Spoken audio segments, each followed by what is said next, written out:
আপনার হুবহু মিল রয়েছে। আপনি যে আমার পিতা।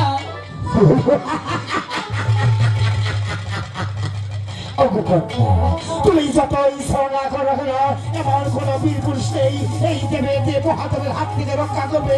আমি তোমাকে করতে দেবো সেই পথ। না পিতা, আপনি যে আমার পিতা। আমি তোর পিতা?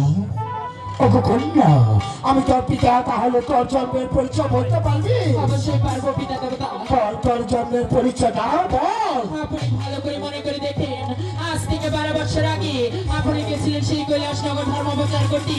ওই কমল বিলের মাঝে আপনার আশিক ফেলে যায়, তো ফোটা আশিক মনি সেই পদ্ম পাতার উপর পড়ে যায়। আর সেখান থেকে পাখিরা নিয়ে আহার করে সে আহার সহ্য করতে না পেরে আবার সেই পদ্ম পাতার উপর রেখে আসে। আর সেখান থেকে ধীরে ধীরে পাতাল পড়তে গিয়ে একটি ডিম্বরূপ তৈরি হয়।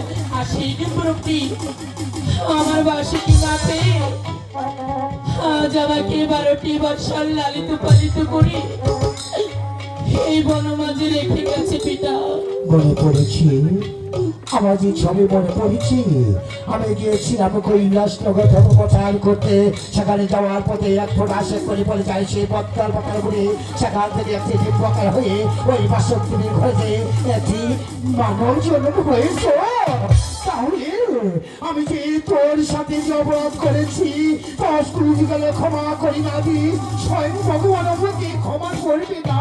না না পিতা, আপনি আমার কাছে কোনো ভুল করেননি। ওগো কন্যা, বলুন। আমি আমি তোকে নিয়ে যাবো তোর মার কাছে, তুমি কি যাবে? অবশ্যই যাব পিতা। ওগো কন্যা, বলুন।